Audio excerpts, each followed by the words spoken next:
Today is 31 अक्टूबर, है ना। तो 31 अक्टूबर को हम किस रूप में मनाते हैं? Unity day. यूनिटी डे मतलब एकता का दिवस, है ना। तो एकता का दिवस आज के दिन क्यों मनाया जाता है? बिकॉज आज के दिन सरदार वल्लभ भाई पटेल का बर्थ है। He was our first home minister, वो हमारे पहले गृह मंत्री थे, ठीक है, और डेप्यूटी प्राइम मिनिस्टर भी थे। अब उनका बर्थडे हम ऐसे क्यों मनाते हैं? क्योंकि जितनी भी भारत में रियासतें फैली हुई थी, छोटे छोटे खंड में बटा हुआ था भारत, उसको अखंड भारत यानी एक भारत एक देश एक संविधान में जोड़ने का क्रेडिट किसको जाता है? सरदार वल्लभ भाई पटेल को, है ना। उन्होंने पूरे भारत को छोटी छोटी रियासतों से हटा के एक बनाया, क्योंकि हर रियासत अपना अलग संविधान बना रही थी, अपने अकॉर्डिंग रूल चला रही थी। तो देश किसका है? देश तो एक ही होना चाहिए ना। इसलिए सभी देशों का जो संविधान है वो तो आपको पता ही है, डॉक्टर बी.आर. अम्बेडकर ने बनाया और इन्होंने भारत का एकीकरण किया, ठीक है। इसलिए इनको आयरन मैन भी कहा जाता है ना, लोह पुरुष भी कहा जाता है ना इनको।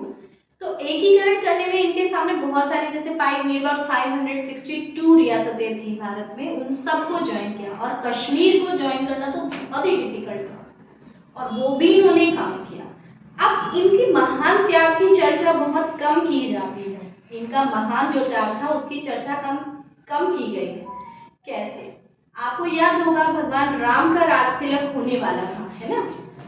रात को एक दिन पहले डिसाइड हो गया था कि भगवान राम का राज तिलक होना है और नेक्स्ट डे उन्हें पता चला कि उन्हें वनवास जाना है, ठीक है। सेम यही चीज सरदार वल्लभ भाई पटेल के साथ हुई।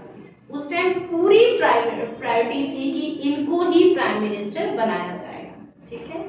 अब जब इनको प्राइम मिनिस्टर बनाया जाएगा, गांधी जी को उस टाइम सब लोग बहुत मानते थे, टीम लीडर तो थे ही, मतलब गांधी जी को एक सीनियर सिटीजन के रूप में उस ग्रुप में सबसे ज्यादा सीनियर थे और उनको ही उनकी ही सारी बातें मानी जाती थी। तो जब सबका तय था और अगर इलेक्शन होता उसमें भी वल्लभ भाई पटेल ही जीतते और उनको ही प्राइम मिनिस्टर बनाया जाता, लेकिन नेहरू जी ने कंडीशन ये रख दी कि मैं वल्लभ भाई पटेल के अंडर में काम नहीं करूंगा।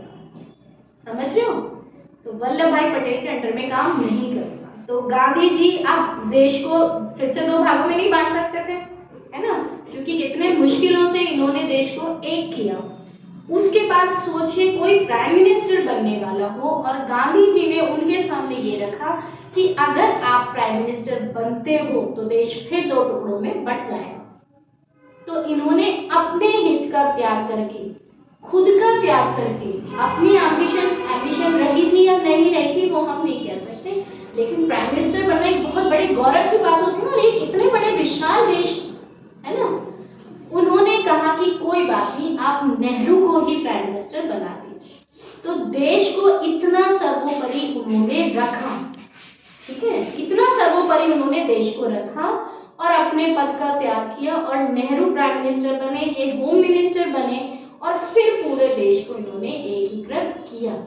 कश्मीर को कैसे एकीकृत किया वो मैंने आपको पहले भी बताया है, एक बार फिर बताते हैं कि कश्मीर के जो राजा हरि सिंह जी थे वो नहीं मिलना चाह रहे थे, कुछ कंडीशंस ऐसी थी, तो वहां पे ट्रेन में फोर्स भेजी और कुछ कई चीजें हैं उनको कन्विंस भी किया और तब जाके कश्मीर का भारत में विलय हुआ, है ना।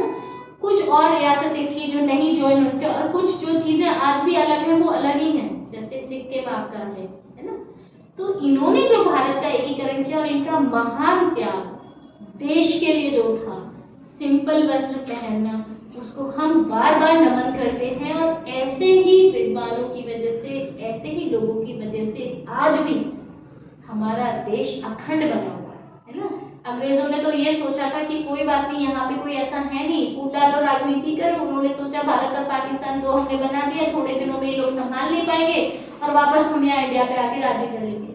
लेकिन ऐसा कहा, उन्हें कहाँ पता था कि लोग पुरुष जैसे लोग भी यहाँ पे हैं जिन्होंने भारत को एक कर दिया और ऐसा संविधान बी.आर. अम्बेडकर ने लेके आया कि भारत आज भी उस संविधान से जुड़ा हुआ है ना। इसलिए आज का दिन, इनके जन्मदिन के अवसर पर हम आज का दिन किस रूप में मनाते हैं? यूनिटी डे के रूप में मनाते हैं, ठीक है। तो अखंड, और इस अखंडता को आप सबको हमेशा हमेशा बनाए रखना है, इस अखंडता को कभी तोड़ना नहीं, जो भारत एक है, एक देश एक संविधान, इसको हमेशा बनाए रखना है।